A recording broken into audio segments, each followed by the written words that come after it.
Welcome to her comeback. And boy, do I have something special for you today. I'm so excited. This is a bonus episode, and it's a little different from our usual format. What we're going to hear is footage from a live talk I gave last week at a women's networking event that I co hosted. So I brought the mic and the message, and honestly, the energy in the room was everything. It was a really wonderful time with some wonderful people. The talk is about dreams delayed, not denied, and it pulls directly from chapter 3 in my book, Courageously You: 7 Simple Frameworks to Create the Life You Love. If you've been curious what the book is about, consider this a first real taste of it. And speaking of the book, this is another reason that I'm so excited. I've been waiting to say this. Courageously You officially launches June 25th. It will be available for purchase on Amazon, and I could not be more excited to finally get this book into your hands. So settle in, listen to the talk in the room with me, and when it's over, ask yourself the question that I close with. It might just be the most important one you sit with all week. Here we go. So it was intentional that I asked you about your dreams as an icebreaker. I want to talk a little bit more about that. And you have some pretty powerful, amazing dreams, some of the things that you guys are thinking about. And I love that. And did you notice that a lot of us, and myself included, I'm a little bit quieter, maybe a little bit tentative about the dream? It's that feeling of giving ourselves permission to have it, permission to do it. And I'm in that same space. I do have the permission to step into this space and take whatever action in that direction where I want to go. But sometimes with dreams, here's the thing, they don't always just show up on a silver platter. You want a free car, or you want the lottery, Most, at least in my experience, I haven't had any nice dreams like that show up on a silver platter. My dream, a big one that I had, and I talk about this in my book, Courageously You, in one of my chapters, it's devoted to dreams. And the big one that I had was living at the beach, believe it or not. So I'll just tell you a little bit about my story, and then I'll talk more about you. The way I knew in my late 20s, I was married at the time, I had my first son, we were able to move. I was living in North Carolina, and we were able to move from in the middle of the state in North Carolina to the coast, this little town called Southport, North Carolina. Beautiful town. Loved it. As soon as I got there, it was something, the air, the feel. It was just like, it felt like I was home. And I had never felt that way, living somewhere, just loving the place so much, and just felt like it was me. So I knew then that this is where I'm staying. I'm not going anywhere else. This is me. So life happens. I ended up getting a divorce from the boy's dad. And then there was another marriage that happened that ended up ending abruptly. But that second marriage did take me away from the coast. Actually, quite a ways. I was in Shenandoah Valley, Virginia, for a short period of time.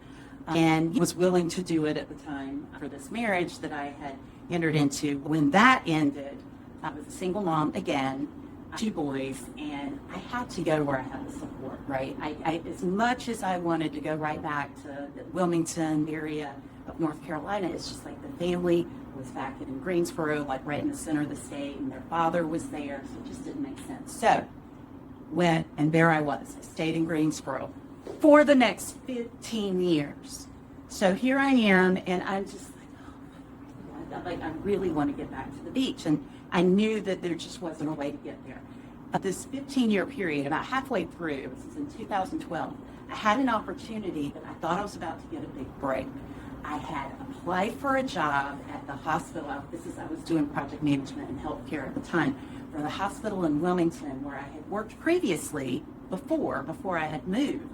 And I'm like, applied for it, got the job. I was ecstatic. So me and the boys will move to Wilmington. They're just like a 3-hour drive from their dad and everybody here, but I thought that it was going to work out. I talked to their father. Anyway, everything's lined up, have my apartment where I'm going to move in.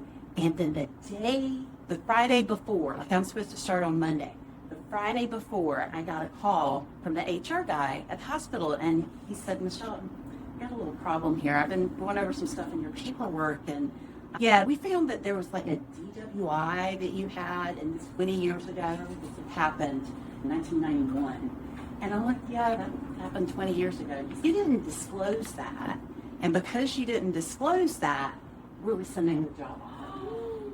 And so just like that, the job in Wilmington was gone. I was devastated. So here it goes. Okay. And I had already quit my other job, the whole 9 yards. Anyway, so here is like, okay, Greensboro it is. There was my opportunity to go back to the coach, and there it's gone. It was really hard to get through that period because I did go through some rough times, but with support and friends and mentors, I got through it. And what happened after that door closed, it was that next year, my parents started coming down here to Southwest Florida. They became snowbirds, where they rented a place for a couple of months and would stay. I had an aunt and uncle that lived down here, so, family was in the area. And so I started coming down when they were here, and I'm like, this is awesome. Because what's great about this place is because you don't have the cold. See, in North Carolina, you can be at the coast, but you still have cold weather. Yeah, down here, it's beautiful. It's paradise, and we don't have cold weather. It was like, oh, this is my dream. This is elevated. This is better. So Southwest Florida became my new place. And it's like, okay, the boys, they've got to get out of school. So I know I can't go anywhere if the boys get out of school. And then after that, then okay, where am I going to find a job? How will I find a job in Southwest Florida? So like I had this whole thing of all these other things that had happened before I could get down here. Okay, fast forward, 2020, COVID hits. 2020 also happens to be the year that my youngest son graduated from high school. Now, there was a period of time where I wasn't sure if he was going to go to college right away or what he was going to do. So that was always iffy, like where that was going to land. I was also in a relationship with a boyfriend, and I was like, okay, either we're going to move in together or this isn't going to work. It was going to go one way or the other. I wasn't sure which way. And then by June, my son had decided, yes, I am going to go to college in August. The relationship did not work out. The fight that ended did not work out. I'm working from home because of COVID. I'm like, all right, everything around me just cleared out. And I'm like, I'm going to Southwest Florida. And I knew, okay, at some point, they're going to call us back into the office. I did have to go back and forth into an office. But I told myself, you know what? I'm going and I'll figure it out. When they tell me that I got to go back into an office this week, I'll have to quit and I'll find something else. It's that whole saying of something about fly and you build your wings on the way down. I don't know. But that's exactly what I did, though. I took off and just figured I'll figure it out once I need to figure it out. And so here I am. I came down, and it has been the most amazing thing. It is truly living my dream. I had to wait 15 years, and there was a big pivot in there where I thought I wanted to be in North Carolina, but no, it really getting down here. And to me, it's just, I love it, and I feel so blessed to be able to be here today. And the interesting thing about the job is I actually kept that job for 4 years. I continued to work remotely for 4 years until a year and a half ago, 2 years ago, when I now launched my own business as a life coach and author and podcaster and building my own brand. So that's a little bit about my story. And I know that you have a story too. You have a dream yourself that maybe the fear that's holding you back, and maybe it's been the kids or the marriage or the relationship or the job or whatever. You have your reasons as well that have kept you where you are.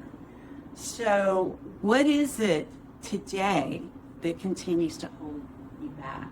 Now's the time. Author of Holly Weil, she said, if you have dreams to pursue, now's the time to do it. The only thing you're going to lose is the time you do making the excuses. And it's so true. And think about the cost of sitting on that dream. Mark Twain said 20 years from now, you're going to be more disappointed by the things you didn't do than by the things you did. So think about the cost, the regret. Regret is far more painful than failure. And the thing about failure, if it is a failure, is you learn. You tried it, you did what you could do, and you learned from it. And maybe that failure also can be the pivot. It was a huge failure for me. I thought I was going to move into Wilmington and had a new job.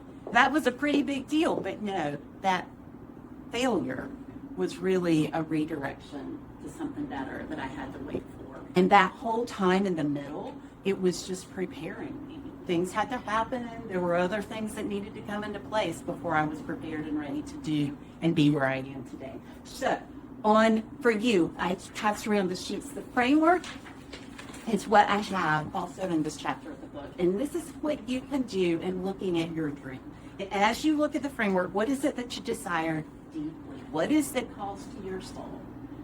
And then the resilience. How do you rebuild? What's the door? There are going to be things that may happen along the way, but that's not going to work out.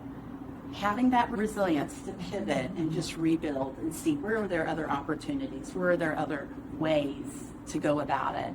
Embracing the wait. Hopefully, maybe yours is not going to be 15 years. I don't wish that on anybody. Hopefully, there's not a really long waiting period. But whatever that looks like, know that the wait it's beyond your control, and it's okay. And whatever happens in that process, it's just going to prepare you for what happens next.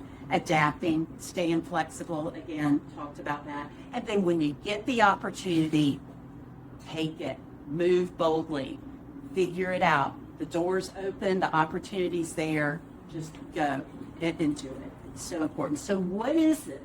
One small action that you guys could do today, for either with the dream you shared, or maybe there's another dream that you didn't want to share. What is one action that you could take today that would just be a step in that direction?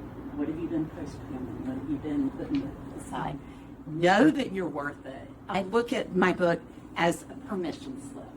I wrote it for you to give yourself the permission to pursue all that you're capable of. And whatever that looks like, whatever form that takes for you, you're here tonight, and this is your first step.